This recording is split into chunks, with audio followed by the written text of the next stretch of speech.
ஆண் குழந்தையை பெற்றெடுத்தாள். அக்குழந்தைக்கு ராஜராஜன் என பெயர் சூட்டப்பட்டது. மணிகண்டனின் வருகையால் தான் தனக்கு எல்லா நன்மைகளும் கிடைத்ததாக கருதிய மன்னன் ராஜசேகரன் தனது வாரிசாக மணிகண்டனுக்கு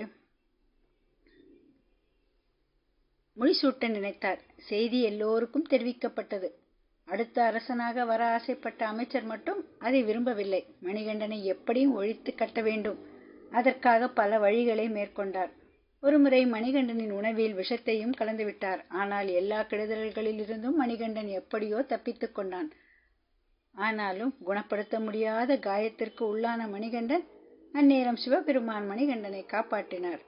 தனது திட்டங்கள் எதுவும் பலிக்காததால் ஏமாற்றமடைந்த அமைச்சர் மகாராணியை சந்தித்து, அம்மையே, உங்களுக்கு பிறந்த மகன் ராஜராஜன் உயிரோடு இருக்கும்போது எங்கிருந்தோ வந்த மணிகண்டனுக்கு முடிசூட்டுவது முறையல்ல என்று கோள் மூட்டினார். அதற்கு என்ன செய்யலாம் என்று கேட்டாள் மகாராணி. மகாராணி நோய்வாய்ப்பட்டது போல கிடக்க வேண்டும் என்றும், புலிப்பால் மட்டுமே இந்நோயை குணப்படுத்த முடியும் என்றும் அரண்மனை வைத்தியரை கொண்டு சொல்ல வைக்கலாம் என்றும், புலிப்பாலுக்காக மணிகண்டனை காட்டிற்கு அனுப்ப வேண்டும் என்றும், அங்கு வைத்து கொடிய விலங்குகளுக்கு மணிகண்டனை இரையாக்கி விடலாம் என்றும், பின்னர் ராஜராஜன் இளவரசன் ஆவான் என்றும் தனது சூழ்ச்சியை ரகசியமாக சொன்னார் அமைச்சர். தமது சொந்த மகனின் மீது கொண்டிருந்த அளவற்ற பாசத்தால் மகாராணி அமைச்சரின் திட்டத்திற்கு ஒப்புக்கொண்டாள். திட்டம் நிறைவேறினால் அமைச்சருக்கு உதவுவதாகவும் கூறினாள்.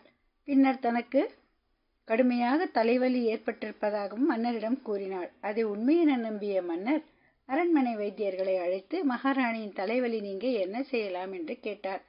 அந்நேரம் அமைச்சரின் சூழ்ச்சிக்கு அகப்பட்ட வைத்தியர் ஒருவர், கொஞ்சம் புலிப்பால் குடித்தால் நோயை குணப்படுத்தலாம் என்று கூறினார்.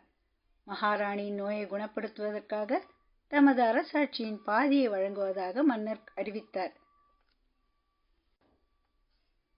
புலிப்பால் கொண்டு வர படை வீரர்களின் ஒரு குழுவை மன்னர் ராஜசேகரன் காட்டிற்கு அனுப்பினார். ஆனால் அவர்களோ வெறும் கையுடன் திரும்பினர். அந்நேரம் மணிகண்டன் தான் உதவுவதாக கூறினான். அவன் சிறுவனாக இருப்பதாலும் அடுத்து முடிசூட இருப்பதாலும் அவனை காட்டிற்கு அனுப்ப மன்னன் தயாராகவில்லை. மணிகண்டா, மிகவும் அமைதியாக இரு என்று கூறினார். ஆனால் மணிகண்டனோ மிகவும் அமைதியாக தன்னை காடு சென்று புலிப்பால் கொண்டு வர அனுமதிக்க வேண்டும் என்று, தனக்கு எவ்வித ஆபத்துக்களும் ஏற்படாது என்றும், தன்னுடன் ஆற்றல் மிக்க சில படை வீரர்களை அனுப்பினால் போதுமென்றும் வேண்டினான். இறுதியில் மணிகண்டனின் வேண்டுகோளுக்கு இணங்க அவனை காட்டிற்கு அனுப்பி வைத்தார் மன்னன் ராஜசேகரன். மேலும் தேவையான உணவையும் சிவபெருமானுக்கு மரியாதை செலுத்தும் பொருட்டு முக்கண்களை உடைய சில தேங்காய்களையும்